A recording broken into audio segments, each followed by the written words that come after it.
All right, we're moving on to chapter 14, darkness. Despereaux lay on his back at the bottom of the steps and touched the bones in his body one by one. They were all there, and amazingly, they were unbroken.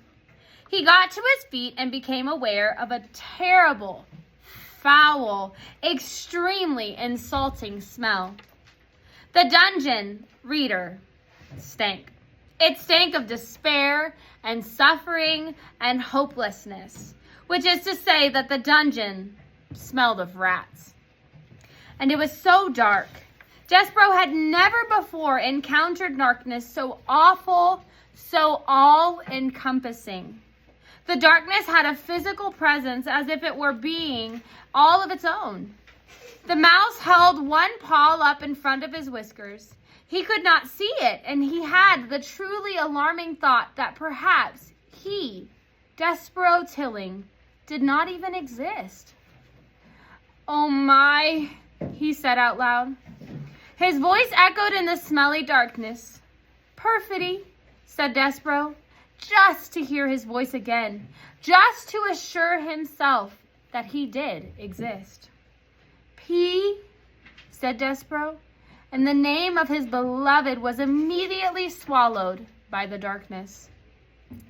He shivered, he shook, he sneezed, his teeth chattered. He longed for his handkerchief. He grabbed hold of his tail, and it took him a long, frightening moment to even locate it in the so absolute darkness, and to have something, anything to hold on to. He considered fainting. He deemed it the only reasonable response to the situation in which he found himself. But then he remembered the words of the thread master. Honor, courtesy, devotion, and bravery. "I will be brave," thought Despereaux. "I will try to be brave like a knight in shining armor. I will be brave for Princess P." How best for him to be brave? He cleared his throat. He let go of his tail. He stood up straighter, and once upon a time, he said out loud to the darkness. He said these words because they were the best, the most powerful words that he knew, and just the saying of them comforted him.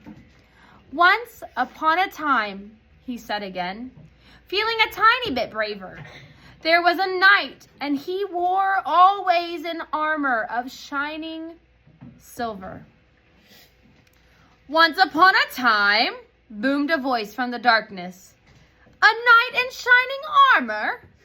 What does a mouse know of such things?" That voice, the loudest voice that Despereaux had ever heard, could only, he assumed, belong to the world's largest rat.